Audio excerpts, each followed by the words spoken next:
하나님 말씀 보시겠습니다. 하나님 말씀 사사기 9장 22절에서 24절입니다. 하나님 말씀 사사기 9장 22절에서 24절.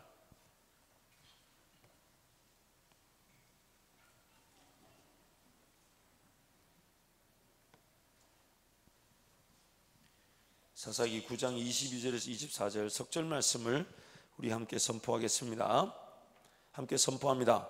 아비멜렉이 이스라엘을 다스린 지 3년에 하나님이 아비멜렉과 세겜 사람들 사이에 악한 영을 보내심에 세겜 사람들이 아비멜렉을 배반하였으니 이는 여룹바알의 아들 70명에게 저지른 포악한 일을 갚되 그들을 죽여 피 흘린 죄를 그들의 형제 아비멜렉과 아비멜렉의 손을 도와 그의 형제들을 죽이게 한 세겜 사람들에게로 돌아가게 하심이라. 아멘. 사사 기드온의 서자 첩의 아들이었던 아비멜렉이 적자 형제들 70명을 죽이고 자기가 이스라엘 왕이 됩니다. 하나님께서 세워주시고 하나님이 세워주신 자리에서 감당케 하시고 또 하나님이 감당케 하실 그 능력의 자리를 자기 힘으로 서고 지키고 누리려고 했던 것입니다. 하나님이 세워주실 자리인데 자기가 서고 싶어서, 그래서 어쩌면 기도하고 인내하며 하나님이 세워주실 것인지 아닌지, 내가 맞는지 안 맞는지 분명 하나님의 뜻을 확인하며 하나님이 세워주신 자리에 두렵고 떨림으로 서서 은혜를 구하고, 하나님이 세워주셨으니 감당케 하시는 것, 하나님이 세워주셨으니 반드시 그 일이 되게 하실 하나님의 인도하심과 능력을 보게 될 자리를 자기가 탐하고 자기가 서게 될 때에 베풀고 나누고 섬겨야 될 자리가 얻고 취하고 지키고 누리려는 자리로 바뀌어버리게 된다는 거죠. 하나님의 뜻을 묻고 하나님의 뜻에 따라 순종하게 되면 하나님께서 반드시 인도해 주십니다. 하나님이 반드시 인도해 주십니다. 또한 하나님이 인도해 가시면서 서야 될 자리는 하나님이 세워 주십니다. 하나님이 세워 주십니다. 또한 하나님이 만약 세우셨다면 그 사람이 하나님의 은혜를 구하는 것으로 하나님은 감당할 능력을 베풀어 주시는 것이죠. 그리고 그 자리에서 모든 대적 세력들의 공격을 막아주시거나 혹은 그 사람들로 하여금 하나님이 그 영적 대적 세력들을 넉넉히 이기도록 인도해 주시는 것입니다. 공격이 있을 수 있지만 막아주시거나 혹은 이길 수 있게 하시는 것이죠. 그래서 하나님이 영광을 받으시는 것입니다. 하나님께서 세워주셔서 감당한 자들이 그 자신들, 자기를 세워준, 그래서 감당케 하시는 그 하나님을 가장 먼저 사랑하게 돼 있고 가장 먼저 의지하게 돼 있고 제일 신뢰하며 주님을 따라가는 겁니다. 사역자라서 그런 게 아니라 우리 모두가 마찬가지예요. 여러분 삶에 하나님이 인도해 가시며 적절한 공간에 적절한 영역의 어떤 기회에 어떤 순간에 하나님의 능력과 권세를 나타내시어 영광을 받으실 자리에, 그것이 여러분의 직장일 수 있고 사업일 수 있고 혹은 사역일 수 있는 그 순간에 하나님이 세워주시고 하나님이 감당케 하시고 하나님이 영광을 받으시니 그 세움을 받는 저와 여러분은 주님을 더 사랑하게 돼 있는 거죠. 주님을 더 의지하게 돼 있고, 그래서 나중에는 어딘가 서고 누리려고 하기보다는 내가 더 주님 사랑하는 것으로 내 삶을 인도해 가시는 하나님을 내가 기뻐하고 즐거워하게 되는 것, 그것은 이 땅뿐만 아니라 영원한 천국 가서도 마찬가지인 겁니다. 마찬가지인 거예요. 특별히 이 사사기 강의를 통해서 이제 내용을 쭉 볼 때 한 절반쯤 못 왔습니다. 아직 절반까지는 못 왔어요. 제가 제 스스로를 이렇게 평가하자면 굉장한 장점이기도 하지만 굉장한 약점은 굉장히 어려운 설교를 굉장히 쉽게 할 때가 있어요. 저도 놀라워요. 그런데 또 한편으로는 어떨 때는요, 별 까다로운 내용이 아닌데 굉장히 까다롭게 제가 전한 적이 있어요. 전하면서도 제가 뭐하고 있나 라고 느낄 때가 있어요. 근데 또 제 주특기가 뭐냐면 작은 거 하나라도 그냥 지나가지를 못합니다. 풀고 가야 되고 물어보고 가야 되고 해결하고 가야 됩니다. 그냥 지나가지 못해요. 그래서 지금 제가 다른 분들의 그 사사기 강해나 주석집을 쭉 보면 제가 그분들의 그 내용의 한 2배 반 정도 내용으로 지금 진행하고 있더라고요. 무조건 궁금하니까. 제 속으로 그분들 책을 보면서 느끼는 거는 자기네들은 다 아는가 보다. 그러니까 설명을 안 해놨죠. 저는 도저히 그냥 넘어가지 못하겠어요. 근데 이 사사기 강해를 보면 이 가장 핵심적인 사항이 뭐냐면, 내가 옳다고 여기는 것이 하나님께는 틀렸을 수 있다는 겁니다. 내 눈에 옳아 보이는 것이 하나님 눈에 꼭 옳아 보이지 않는다는 거예요. 더 정확히 말하자면 우리 인생이, 우리가 길을 걸으면서 죄를 지을 것이라 의도하고 걸어간 적은 거의 없을 겁니다.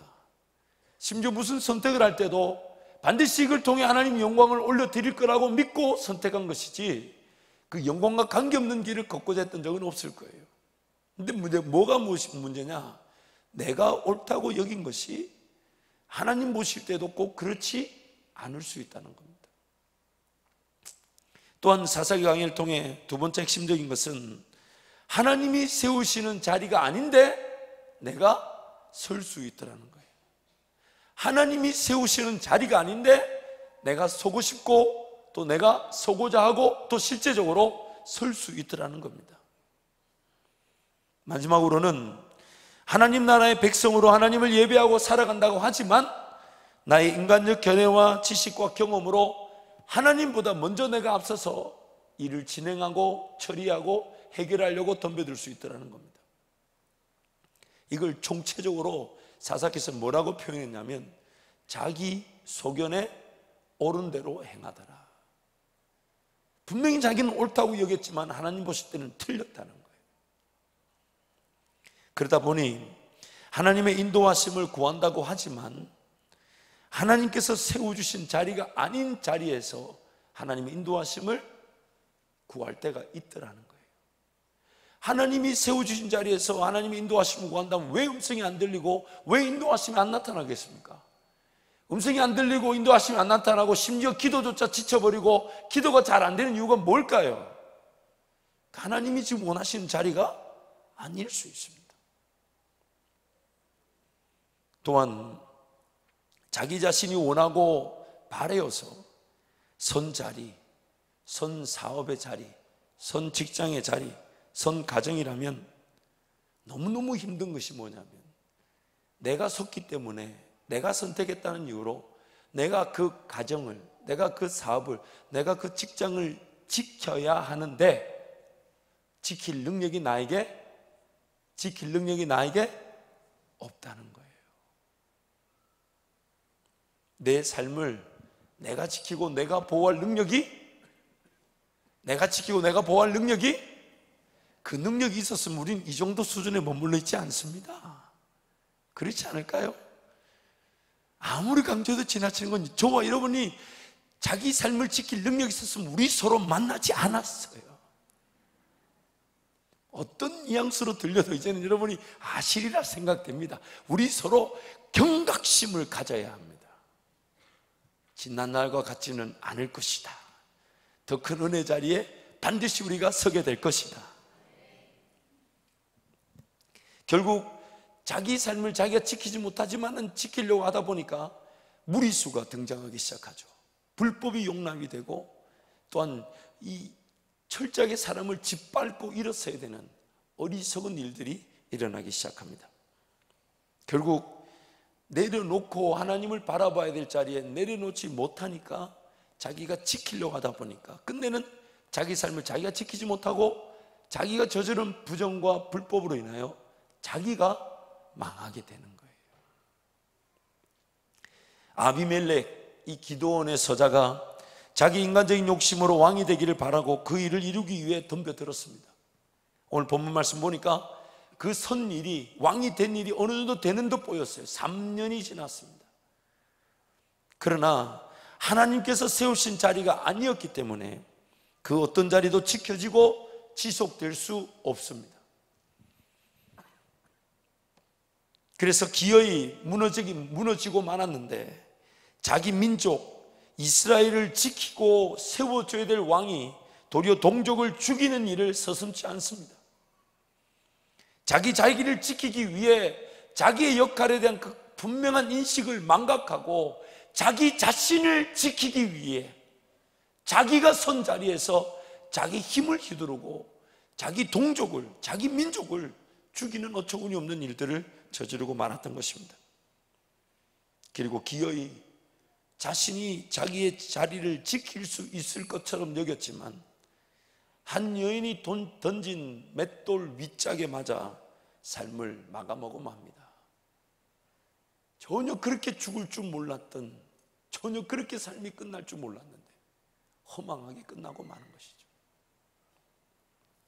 특별히 오늘 이런 일련의 아비멜렉의 사건들을 통해서 우리가 그런 교훈을 받습니다만은 그 아비멜렉의 사건을 통해서 한 가지 조금 더 특이한 점이 뭐냐면 오늘 본문 읽었던 말씀, 우리 한 번 더 23절 24절 함께 갑니다. 시작. 하나님이 아비멜렉과 세겜 사람들 사이에 악한 영을 보내심에 세겜 사람들이 아비멜렉을 배반하였으니 이는 여룹바알의 아들 70명에게 저지른 포악한 일을 갚되 그들을 죽여 피 흘린 죄를 그들의 형제 아비멜렉과 아비멜렉의 손을 도와 그의 형제들을 죽이게 한 세겜 사람들에게로 돌아가게 하심이라. 23절을 보니까 하나님이 아비멜렉과 세겜 사람들 사이에 악한 영을 보내셨다라는 말이 나옵니다. 이 절대적인 선, 악이 용납될 수 없는 하나님께서 어떻게 악한 영을 보내셨다라는 표현을 우리 성경이 하고 있을까요? 분명한 내용을 성경이 지금 전하고 싶은 내용이 있는데 오늘 이것이 영적 대적 세력들의 활동 권위입니다. 영적 대적 세력들이 어떠한 영역에서 어떤 권위로 이들이 활동하고 있는지, 내가 하나님의 자녀임에도 불구하고 내가 하나님의 백성임에도 불구하고 여전히 영적 대적 세력들이 우리를 미혹하고 유혹하고 공격하고 있는 그 분명한 근거를 오늘 우리는 분명히 깨달을 필요가 있습니다. 먼저는 한번 따라합니다. 하나님의 절대 주권 하에서 모든 것이 결정됩니다. 악한 영을 보내셨다라는 그 표현 자체가 하나님이 허용 혹은 허락하셨다는 걸 뜻합니다. 악한 영의 활동조차도 하나님이 허락하지 않으시면 움직일 수가 없다는 거예요. 그러면 왜 하나님이 악한 영을 보내실까? 혹은 일을 하는 걸 왜 허용하실까? 좀 더 쉽게 여러분한테 질문 한번 드려볼게요. 여러분 이런 질문 할 수 있잖아요. 하나님이 악한 영의 그 공격을 여러분 삶에 허용하면 좋겠습니까? 절대로 안 하면 좋겠습니까? 이제 조금 이해가 되시죠? 근데 왜 하실까요? 안 하면 되잖아요. 하나님이 좀 막아주시고 미혹도 못하게 하고 공격도 못하게 하고 다리뭉대를 불어놓든지 간에 안 하게 하실 수 있잖아요. 왜 하게 내버려 둘까요? 왜 허용하실까요? 마치 하나님은 악한 영을 보내셔서 이용하시는 것처럼 오늘 본문에서 이해하시는데 왜 하시는 걸까요? 먼저 욥기서 1장 6절에서 12절 말씀 우리 함께 선포합니다. 함께 갑니다. 하루는 하나님의 아들들이 와서 여호와 앞에 섰고 사탄도 그들 가운데 온지라. 여호와께서 사탄에게 이르시되 내가 어디서 왔느냐? 사탄이 여호와께 대답하여 이르되 땅을 두루돌아 여기저기 다녀왔나이다. 여호와께서 사탄에게 이르시되 내가 내 종 욥을 주의하여 보았느냐? 그와 같이 온전하고 정직하여 하나님을 경외하며 악에서 떠난 자는 세상에 없느니라. 사탄이 여호와께 대답하여 이르되 욥이 어찌 까닭없이 하나님을 경외하리이까? 주께서 그와 그의 집과 그의 모든 소유물을 울타리로 두르심 때문이 아니니까. 주께서 그의 손으로 하는 바를 복되게 하사 그의 소유물이 땅에 넘치게 하셨음이니이다. 이제 주의 손을 펴서 그의 모든 소유물을 치소서. 그리하시면 틀림없이 주를 향하여 욕하지 않겠나이까. 여호와께서 사탄에게 이르시되 내가 그의 소유물을 다 내 손에 맡기노라. 다만 그의 몸에는 내 손을 대지 말지니라. 사탄이 곧 여호와 앞에서 물러가니라. 참 재밌는 것은 하나님의 그 아들들이 하나님 앞에 섰는데 사탄들도 그 가운데 서더라는 거예요. 감히 하나님 앞에 용납될 수 없는 존재가 용납이 된 것을 성경이 말하고 있어요. 심지어 하나님이 함께 동행하시는 그 욥에 대해서 사탄 그 고유의 조롱과 고소를 하나님께 하고 있다는 겁니다.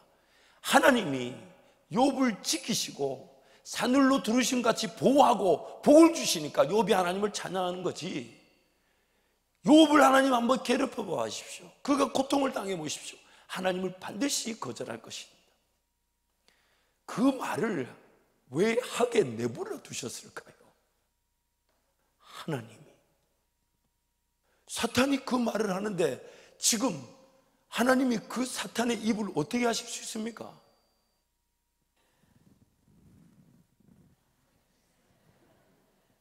여러분이 하나님이라면 그 사탄을 어떻게 하셨겠습니까? 뿔이란 뿔은 다 뽑아버리고 나와 있는 이빨은 다 뽑았지 않았겠어요? 내버려 둘 수가 없는데 왜 이런 게 용납이 됐을까? 하나님은 도대체 어떤 원리를 가지고 일하고 계신 걸까? 이것은 하나님이 세상을 지으시고 지음을 받은 저와 여러분이 그 하나님께로부터 부여받은 그 놀라운 권세를 빼앗겼기 때문입니다. 좀 더 명확하게 표현을 하자면 오늘 나란 존재가, 이 나란 존재가 이렇게 있다고 보죠. 항상 이게 고민이에요. 머리에 뭐 달을지. 항상 기도하면서 하나님 오늘 뭘 달까요? 근데 오늘 또 여전히 핀 하나 달았습니다. 보세요. 나란 존재가 있는데 중요한 것은요, 지금 우리가 성령으로 거듭났기 때문에 우리 안에 누가 계십니까? 성령 하나님이 계십니다. 그러면 다른 영적 대적 세력들이, 이 사탄이 우리 안에 함께 공존할 수 있을까요? 없을까요? 공존할 수 있어요? 없어요? 없어요. 지금 누가 계시는데? 성령이 계시는데 공존할 수가 없어요. 그런데 중요한 것이 있어요. 성령 하나님이 계시는 이 공간을 하나님은 새 영이라고 얘기하세요. 새 영을 창조하시고 그 안에 성령, 즉 새 신이 우리 안에 머물고 계신데, 안타까운 것은 이 새 영이 없었던, 이 새 영이 없는 이 존재, 나머지 존재 상태는 여전히 빛일까요? 어둠일까요? 어둠이죠. 또한 욕심, 정욕, 탐심 등으로 가득 차 있습니다. 구원받은 나란 존재가 이런 이중적 구조를 아직도 갖고 있어요. 구원은 받았지만 성령이 내 안에 머물 수 없는데 새 영을 창조하시고 그 안에 새 신으로 우리한테 임하고 계신 거예요. 그러나 여전히 내 본성, 내 생각 구조, 사고 방식, 선택, 또한 자세, 문화, 스타일, 돈 씀씀이, 시간 씀씀이, 이 모든 것들이 아직은 이 욕심, 이것을 다른 말로 성경은 옛 자아다, 본성이다, 옛 사람이다 라는 표현을 쓰고 있죠.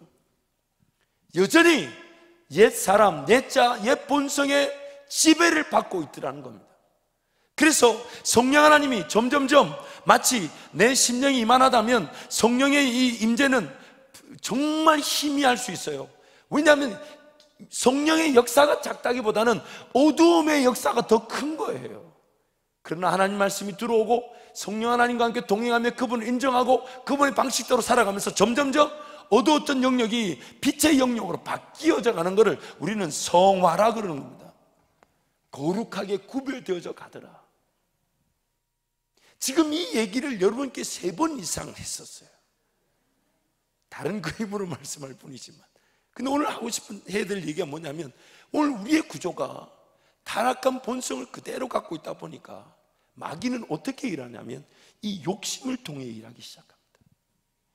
그래서 가룟 유다에게 생각을 던지죠. 예수를 팔 생각을 집어넣어 버립니다. 그러면 가룟 유다는 성령의 그 능력으로 그것을 거절하고 분별할 줄 알아야 되는데, 그것이 가룟 유다에게 있었다는 거예요? 없었다는 거예요? 없었으니 그 예수 팔려는 생각이 들어와 버린다는 거예요. 오늘 우리의 삶에 갖가지 어떤 잘못된 문화나 습관들 혹은 세상살이의 그런 욕심들, 정욕들이 막 일어날 때 그것을 마귀가 역용하기 시작하죠. 집어넣고 그렇게 돈 쓰라고, 그렇게 시간 쓰라고, 지금은 그 정도는 괜찮다고, 그러면서 하나님께 더 집중하지 못하게 하고 하나님 그분과의 관계를 온전히 누리지 못하게 하는 겁니다. 이러한 이중적 구조를 갖고 있다 보니 마귀의 활동 무대가 누구 때문에 살아남아 있습니까?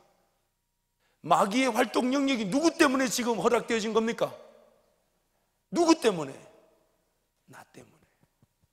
하나님의 백성이라는 나 때문에 마귀가 공식적으로 활동할 수 있는 무대를 갖고 있는 셈이에요. 그래서 하나님이 이 모든 무대를 처리하시기에 뭐라고 하냐면, 나는 육체와 함께 정욕과 탐심이 어디에 죽었다고요? 십자가에 죽었다. 그래 여길지어다. 로마서 이 6장 말씀이 굉장히 중요해요. 여길지어다. 나는 예수 그리스도의 십자가에 이미 못 박혀 죽었다. 실질적으로 살아있지만 영적으로 볼 땐 가치가 있다 없다? 없다는 거예요. 이때 십자가에 달려 죽었다는 말이 왜 나오냐면, 여전히 마귀의 활동 무대를 갖고 있다 보니 십자가에 달려서 죽었다라고 나에게 속한 모든 것들은 가치가 없다라고 선포하지 않는 이상 마귀의 그 미혹과 유혹을 이길 수가 없다는 거예요. 마귀의 그 유혹과 미혹을 이길 수가 없어서 거기에 휩쓸려 넘어가면서 마귀의 그런 장난질에 놀아나는 겁니다. 내 안에 계신 성령 하나님과의 동행이나 그 음성보다 마귀 소리가 더 크게 들리기 시작하고, 하나님 말씀이 분명히 선포하고 있지만 그게 안 믿어지는 거예요. 그만큼 내가 마귀의 공격에 노출이 되어 있었고 지배를 당하고 있다는 얘기죠. 그것이 지나치면 지나칠수록 나중에는 내 감정이나 생각이나 말과 행동이 통제되지 않을 만큼 마귀의 영역에 넘어가 버리고 맙니다. 완전히 속아버립니다. 완전히 속아버려요. 야고보서 말씀에서는 이러한 상태를, 한 입에서 찬송과 또한 뭐가 나온다고요? 저주가 나온다. 지금 나의 이 영적 상태 때문에 마귀가 합법적으로 일할 영역을 가지고 있는 거예요. 그래서 지금 나 때문에 그 사탄이 하나님 앞에 설 권리를 가진 거예요. 나 때문에, 나의 불순종 때문에, 내 죄 때문에. 단순히 하나님께 불순종했다, 그 정도로 끝나는 게 아니라 영적 세계에서 볼 때는 그 죄라는 것이 우리한테 들어와서 우리가 그 죄의 지배를 당하게 되었고, 그 죄의 지배 아래서 공식적인 활동 영역을 이 사탄이 가지게 되었다는 거예요. 나 때문에 하나님 앞에 마귀가 서서, 사탄이 서서 공식적으로 일할 권위를 가지고 있는 겁니다.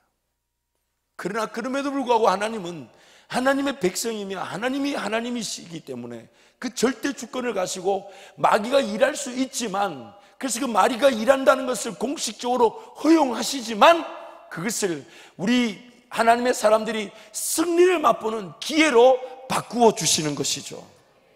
그것이 바로 은혜입니다. 그것이 바로 은혜예요. 그래서 지금 성경이 말하고 싶은 얘기가 뭐냐? 악한 영을 보냈다는 것은 하나님의 절대적인 주권이 아니면 마귀가 일할 수 없다는 걸 말하지만, 그 악한 영이 우리 가운데서 역사할 수 있는 근거에 대해서 얘기를 하고 있는 거예요. 근거를. 나란 존재, 이 타락한 옛 자아와 본성과 이 옛사람이 욕심과 정욕을 가지고, 그래서 갈라디아서 5장 24절에 뭐라 합니까? 그리스도 예수의 사람들은 육체와 함께 정욕과 탐심을 십자가에 못 박았느니라. 그것이 오늘 우리의 고백이 되지 않으면 여전히 마귀가 일할 수 있는 무대를 그대로 가지고 있는 거예요. 노출이 돼 있어요. 마귀의 생각인지 하나님 생각인지 모르고, 그러다 보니까 끊임없이 이 욕심과 정욕이 내 눈에 보이는 대로 세상의 그런 비교평가, 정욕, 안목, 자랑, 이런 것에 휩싸여서 욕심이 부풀려지게 되면 그게 걸맞춰서 마귀가 딱 들어와서 우리를 딱 미혹시키고 올가맨단 말이죠. 붙잡히게 하고 하나님 나라 보지 못하게 하고 하나님의 영광을 사모하지 못하게 하고, 지금 당장 살아야 되는 거, 먹고 마시고 입는 거, 내 삶을 먼저 돌보아야만이 하나님의 영광을 위해 살아갈 수 있도록 착각하게 만들고, 그래서 앞에 얘기한 대로 우리가 옳다고 여기는 것으로 하나님을 거절하고 있을 수 있단 말이죠. 이러한 이유로 지금 마귀가 우리 가운데 일을 하고 있는 것입니다. 그래서 지금 성경이 정확한 표현을 하는 거예요. 악한 영을 보내셨다. 즉 마귀의 영역을 허용하셨지만은 이 영역 자체가 우리의 죄 때문에 생긴 것이니까 하나님이 그것을 그대로 수용하셔야만 했다. 만약 수용하지 않으시면 나라는 존재는 바로 심판을 받고 없어져야 합니다. 하나님의 구원이나 회복을 누리지 못한 채 바로 심판을 받아버려야 돼요. 그러나 나라는 존재를 다듬어 가시고 빚어 가시고 회복시켜 주셔서 기어이 하나님의 자녀다운 그 권세와 능력을 맛볼 수 있도록 이끌어 가시는 동안에 내가 가진 이 영적 이중 구조로 말미암아 마귀가 일할 영역을 가지고 있더라는 거예요. 합법적으로 조롱하고 고소하고 비난할 권리를 가지고 있는 거예요. 그 권리를 누가 줬나 말이에요. 누가 만들어 줬나 이 말이에요.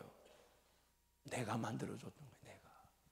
나의 타락이, 나의 죄가, 나의 불순종이. 단순히 선악과 하나 따먹지 말라는 것, 따먹지 않는 걸로 끝나는 일이 아니었다는 거예요. 내가 죄를 지은 것이지만은 그 죄가 나를 이제는 지배하고 있다는 거예요. 마귀가 끊임없이 내 욕심과 탐욕을 거들먹거리며 일하고 있다는 것입니다.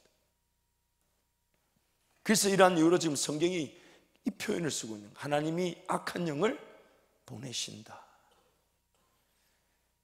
악한 영의 분명히 활동 그 영역이 보장되어져 있는 누구 때문에?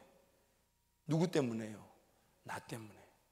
그러나 하나님은 그 악한 영의 일하는 것조차도 하나님의 주권하에 결정을 하시고 오히려 그 일이 하나님의 사람들로 하여금 하나님과 함께 넉넉히 이겨내는 승리의 기회로 바꾸어 주시더라는 것입니다. 그래서 누가복음 22장 31절에서 32절 말씀 우리 함께 갑니다. 시몬아 시몬아 보라 사탄이 너희를 밀가부릇 하려고 요구하였으나 그러나 내가 너를 위하여 내 믿음이 떨어지지 않기를 기도하였노니 너는 돌이킨 후에 내 형제를 굳게 하라. 사탄이 너희를 특히 그 베드로를 밀가부르듯 하려고 요구했을 때 하나님이 그 요구를 거절하셨나요? 들어주셨나요? 들어줬기 때문에 베드로가 몇 번 예수님 부인했습니까? 3번 부인했잖아요. 그러나 예수님의 기도는 뭐였다고요? 예수님의 기도는 뭐였다고요? 그 요구를 들어주었지만은 그 쓰러지고 넘어진 이후에 돌이키게 하실 것을 기도하셨다는 거예요. 그리고 돌이킨 후에 형제를 굳게 하라. 그 마귀의 공격이 있을 수밖에 없는 것을 하나님 차단하지 않으시고 허용하심으로써 우리가 도리어 더 하나님의 사람답게 굳건히 세워질 기회로 바꾸어 주신다는 것입니다. 로마서 7장 25절 말씀 사도 바울이 이렇게 고백하죠. 함께 갑니다. 우리 주 예수 그리스도로 말미암아 하나님께 감사하리로다. 그런즉 내 자신이 마음으로는 하나님의 법을 육신으로는 죄의 법을 섬기노라. 마음은 원이잖아요. 마음은 누구만 섬기고 싶습니까? 마음은 누구만 따라가고 싶습니까? 마음은 누구만을 사랑하고 싶습니까? 근데 이 몸이 안 된다. 이 몸 먹고 마시고 입어달라는 이 몸으로 보는 그런 이생의 자랑, 안목의 정욕, 세상 이런 온갖 욕심들 그걸 이 몸이 거절하지 못하더래요. 그래서 하나님이 그런 상태에 있는 우리를 위해서 계획하신 이 세상의 목적이 뭡니까? 로마서 12장 1절 말씀에 너희 몸을 거룩한 산 제사로 드리라. 기어이 이 몸이 마귀의 미혹과 공격의 영역으로 속아 넘어가고 쓰러지고 하나님을 더 불순종하고 하나님께 더 불순종하고 하나님을 더 거절해야만 하는 이 몸이 하나님 은혜로 나중에는 이 몸 전체가 누구에게 무엇으로 드려진다고요? 이 몸을 하는 모든 것들로 하나님을 예배하는 기회로 하나님이 바꾸어 가신다는 것이죠. 너희 몸을 하나님이 기뻐하시는 거룩한 산 제사로 드리라. 이는 너희가 드릴 영적 예배니라. 그래서 이 몸을 하나님이 십자가에다가 못 박아 놓으셨다는 거예요. 여러분, 어떤 일이 생기고 해결이 필요한 문제들을 직면할 때마다 그리고 영적 공격이 있을 때마다 두 가지 길 중에 하나로 판명이 납니다. 이거 아니면 저것인데 첫 번째는 하나님께서 인도하신 길이며 하나님이 나를 세우신 길이라면 영적 공격, 어려움, 문제가 생길 때마다 하나님께서 지금 나와 함께하고 계심에 대한 믿음으로 그 두려움을 이겨내게 됩니다. 문제와 어려움과 영적 공격이 있지만 하나님의 인도하심의 길을 따라가고 있다면요, 하나님이 나와 함께 하심을 믿고 그 두려움을 이기게 되는 것이죠. 오히려 그 두려움 때문에 우리는 뭐 하게 되냐면 기도하게 되는 겁니다. 하나님 도와주옵소서. 공격들이 있고 문제, 어려움이 있을 때마다 만약 하나님이 인도하신 길에서 내가 하나님의 세우신 자리에 서 있다면요, 하나님이 그 자리에서 그 어려움이나 문제가 잘 지나갈 수 있도록 잘 인내하고 잘 견딜 수 있도록 지켜주십니다. 잘 인내하고 잘 견딜 수 있도록 지켜주십니다. 생각해보면 야, 그때 어떻게 인내했나 싶어요. 오늘 또 누가 저보고 그러더라고요. 그 목사님, 다시 그 유학생활로 돌아간다면 어떻게 하시겠냐고. 제가 그분이 너무너무 싫었어요. 그 질문이 싫은 정도가 아니라 그 질문하는 그 사람의 의도가 싫었어요. 안 살아봤으면 하는 소리지. 못 갑니다. 절대로 못 갑니다. 생각해보면 그때 어떻게 참았나 모르겠어요. 그때 저희 유학 가자마자 돈이 없으니까요, 제 아내는 핸드폰도 하나 가지지는 못했어요. 저 혼자서 그 셀폰도요, 지금처럼 뭐 스마트폰 이런 게 아니잖아요. 그때는 제가 한국에 있을 때 우리가 폴더폰을 썼는데 미국 가니까 돈이 없으니까요, 화면 밑에 번호 노출되어 있는 거 있잖아요.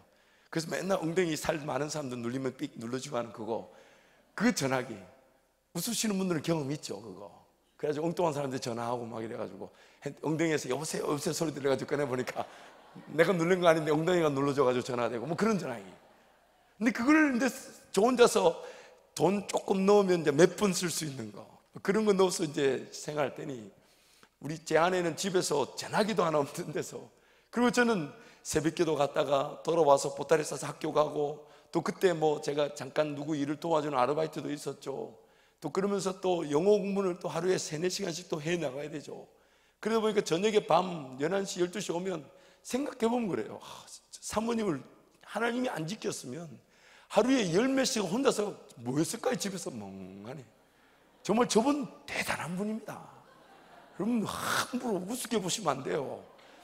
하루에 14시간 이상 혼자서 집에서 가만히 이렇게 뭐 하셨는지 모르겠어요. 그때 물론 첫 애를 임신을 했기 때문에 다른 일도 할 수도 없고 뭘 할 수가 없었던 상태죠. 혼자 이제 걸어서 이제 저녁이 위험하니까 낮에 걸어서 장 보러 가고, 그때 미국은 또 야채값 이런 게 싸니까 한 5,000원치 장을 보았어요. 5,000원치. 무, 맷뿌리, 이 잠파 있죠. 요만한 손가락 크기의 잠파가 그때는요 10개 묶음들이가 10개가 한 묶음이었는데 이 10묶음이 1,000원이었어요. 와, 그걸 막 썰어가지고 냉동실에 보관했던 기억이 있는데, 근데 그런 어떤 시간들 정말 다시 계획하고 하라 그러면 못합니다. 정말 그때 어떻게 참았는지 모르겠어요. 그때 어떻게 그 시간 견뎠는지 모르겠어요. 저는 저대로 그냥 뭐 바쁘니까 왔다 갔다 했지만 저희 사모님은 보통이 아니신 거죠. 지나고 보면 하나님이 그때 그 순간을 지켜주신 거죠. 왜냐하면 그 길이 하나님이 인도해 주셨고 하나님이 세워주셨기 때문에. 여러분 삶에도 그런 날이 있었을 겁니다. 생각해보면 그때 그 시절을 어떻게 지나갔는지 모르겠어요. 그런데 하나님이 인도하신 길이었기 때문에 넉넉히 이길 수가 있었던 것이죠. 그래서 우리는 이것을 가리켜서 우리에게는 감당할 시험밖에는 당한 것이 없다. 하나님이 이길 힘을 주시든지 아니면 피할 길을 주신다. 근데 만약 하나님이 인도하신 길이 아니라면, 내가 선 자리, 내가 원하고 내가 옳다고 해서 여긴 자리에 내가 서 있다면 어떤 문제가 생기고 어려움이 나타나고 영적 공격이 일어날 때 최선을 다한다고 하지만 자기 최선으로 결코 그 상황을 이겨내지 못합니다. 완전하지 못한 내가 완전하지 못한 상태에서 모든 것을 감당하다 보니까 그 어떤 것도 감당이 되지 않습니다. 적절하다고 여겨져서 받아들여졌던, 그때는 어쩔 수 없이 이 정도는 적절하다 여겨서 받아들여졌던, 그러나 하나님 보실 때에 불법이고 부정인 것이 도리어 화근이 되어서 나를 괴롭히기 시작합니다. 마치 거짓말을 하게 되면 정직하게 죄송합니다, 거짓말입니다 라면 끝날 일을 그 거짓말을 지키려고 하다 보니 또 다른 거짓말이 나타나는 것처럼 불완전한 결정과 행동은 항상 불완전합니다. 어디서 어떻게 문제가 터질지가 예측되지 않습니다. 자기가 산 삶이며 선택한 삶이며 자기가 원해서 선 자리임에도 불구하고 차라리 그 자리에 서지 않았더라면, 차라리 그 자리에 내가 시작조차 안 했더라면 하고 후회할 일들이 생겨납니다. 내가 내 삶을 지키지 못하며 내가 선 자리가 도리어 나를 침몰시킨다는 이 사실을 여러분, 우리는 잊지 말아야 합니다. 그래서 우리는 하나님의 인도하심이 아니고서는 아무것도 아니에요. 하나님의 인도하심이 임할 때까지 끝까지 그 앞에 기다려야 되는 이유가 바로 여기에 있습니다. 하나님의 인도하심이 아닌데도 뭔가 선택이 되고 결정이 되고 갈 수 있고 일이 되는 걸 무서워해야 돼요. 다시 한번 강조합니다. 인생길 왜 방황합니까? 인생길 왜 헤매입니까? 길이 없으면 차라리 방황이나 헤매임조차 없습니다. 그런데 하나님이 제시하시는 길이 아닌 내가 생각하는 길들이 너무 많고 매 순간에 그 내 인간적 계획과 방법들이 동원되다 보니 내 인생길이 헤매는 겁니다. 방황하는 거예요. 이러한 이유로 하나님께서 인도하신 길이 아닌 곳에 섰다는 이유로 성도들의 삶에서 종종 나타나는 현상이 있죠. 여러분 잘 아는 현상입니다. 내려놓음. 참 싫고 참 힘들고 참 어려워요. 그러나 하나님의 인도하심에 따라가고 그분을 신뢰한다면 내가 지금 붙들고 있는 것보다 더 두려워한 게 뭐가 되냐면, 내가 지금 이걸 붙들고 있으면서 하나님이 내일이라도 20년, 30년, 40년 붙든 이 일보다 더 큰 일을 행하실 수 있다는 것이 두려움이 됩니다. 그래서 하나님 그분을 신뢰한 자들은 물론 쉽게 덤벅덤벅 내려놓지는 않아요. 그러나 하나님이 언제든지 내려놓으라 하시면 기꺼이 내려놓습니다. 왜냐하면 하나님 더 큰 뜻이 있으시기 때문에. 그래서 하나님 앞에 철저하게 엎드리는 거예요. 하나님 그분이 말씀하시고 하나님 그분이 인도하실 때까지 기다리는 겁니다. 직장이든 사업이든 가정이든 어떤 선택이든 간에 끝까지 기다리는 거예요. 차라리 좀 덜 먹고 덜 마시고 어차피 우리는 죽지 않아요. 하나님이 우리를 먹이시기 때문에, 내가 일을 해서 먹는 게 아니라 내가 하나님의 자녀이기 때문에 나를 먹이시니까 우리는 죽지 않아요. 여러분 이제 점점 죽는 것 자체가 어려운 일이 됐어요. 여러분 지금 계신 분들은 최소 100세까지 사십니다.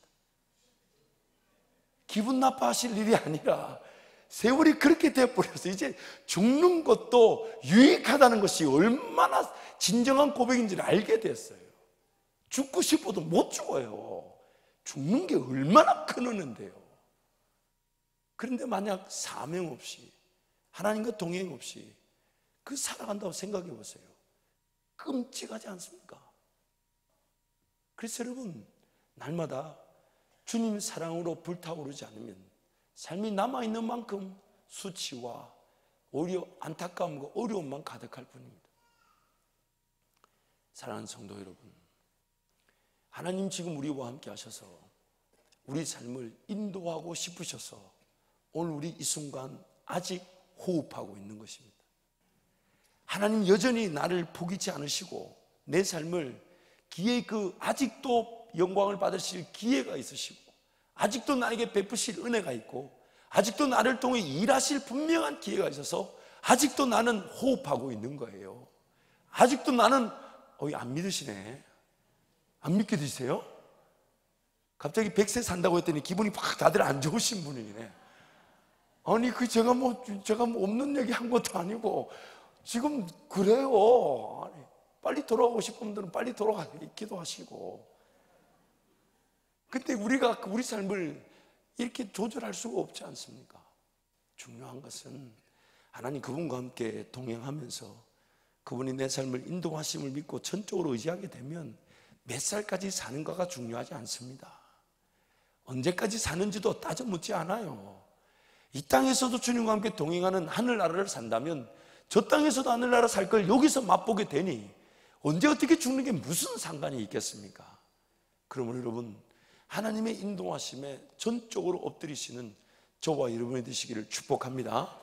하나님이 세워주지 않으시면 서지 않는다 생각하고 거절하고 내 생각을 거절하고 내 방법을 거절하고 나타난 길을 또 묻고 정말 하고 싶은 거 혹은 계획, 아이디어들 하나님께 계속 묻는 거예요. 하나님, 맞습니까? 안 맞습니까?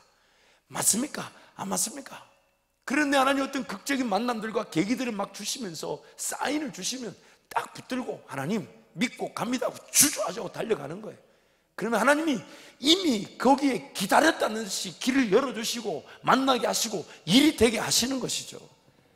하나님의 인도하심만이 확인이 되면 보지 못할 능력이 없고 맛보지 못할 권세가 없습니다. 그래서 하나님 앞에 끝까지 인내하는 거예요. 그래서 여러분, 매일 새벽을 깨우는 거, 매일 말씀을 묵상하는 거, 매일 나의 예배 살려내는 거, 이것이 관건인 겁니다. 이것이 관건이에요. 그 예배와 기도와 말씀만이 살아있다면 우리는 언제든지 하나님의 인도하심을 보게 되는데, 바쁘다는 이유로, 힘들다는 이유로 과연 뭐 때문에 바쁜 걸까요? 왜 바쁜 걸까요? 하나님이 바쁘게 하신 걸까요? 내가 바쁘게 한 걸까요? 하나님의 지혜로 감당하는 걸까요? 내 지식으로 감당하는 걸까요? 내 방법으로 하는 거 아닐까요? 하나님이 하시면 1000년 걸릴 일도 하루 만에 끝날 수 있는데, 내가 하면 하루 만에 끝난 일도 1000년이 걸립니다. 성경이 그렇게 말하고 있잖아요. 주께는 1000년이 하루 같고 하루가 1000년 같음을 잊지 마라. 물론 제가 확대 해석한 것입니다만은 그럴 수 있습니다. 그러므로 말씀을 정리하겠습니다. 하나님이 인도하신 길이 아닐 수 있다는 걸 늘 묻고 또 물어야 합니다. 그러면서 하나님이 확인시켜 주시면 주저하지 않고 걸어가는 거예요. 그 믿음의 길을 달려가는 것이죠. 대학 전공을 정하는 일이 있다면 그 전공을 정하는 일에 하나님께 끝까지 물어보는 거예요. 또한 진로를 정하는 일이 있다면 하나님 진로를 열어주십시오. 한 가지 이제 방법을 드리자면, 일주일의 시간표를 딱 그려놓고 모든 예배 시간을 딱 빼놓고, 하나님 이 예배 시간이 침해되지 않는 직장으로 잘 배우고 훈련받고 단련받을 수 있는 쪽으로, 여기는 보니까 별로 대상자들이 없으니까 이쪽을 좀 보고 얘기해. 하나님 예배 시간이 딱 지켜질 수 있고 하나님과 관계, 이쪽을 자꾸 보면 안 되는데 지금 밥은 아무 소용이 없는 거, 죄송합니다. 아니 이제 사업은 기회가 있었지만 직장의 기회는 아직 좀 뭐 있을지어다. 네. 그래도 저게 그렇게 딱 그런 하나님이 기뻐하실 일, 하나님이 즐거워하실 일 선택하는 거예요. 배우자도 마찬가지예요. 하나님 앞에 끝까지 은혜를 구하고 내 감당해야 될 사명 감당하며 걸어갈 길을 걸어가면 배우자 마음 바꾸는 거는 식은 죽 먹기입니다. 마치 제 간증처럼 들리지만 저는 확실히 믿습니다. 사람 마음 바꾸는 거, 우리 하나님께는 손 하나 깐딱하지 않으셔도 되는 일이에요.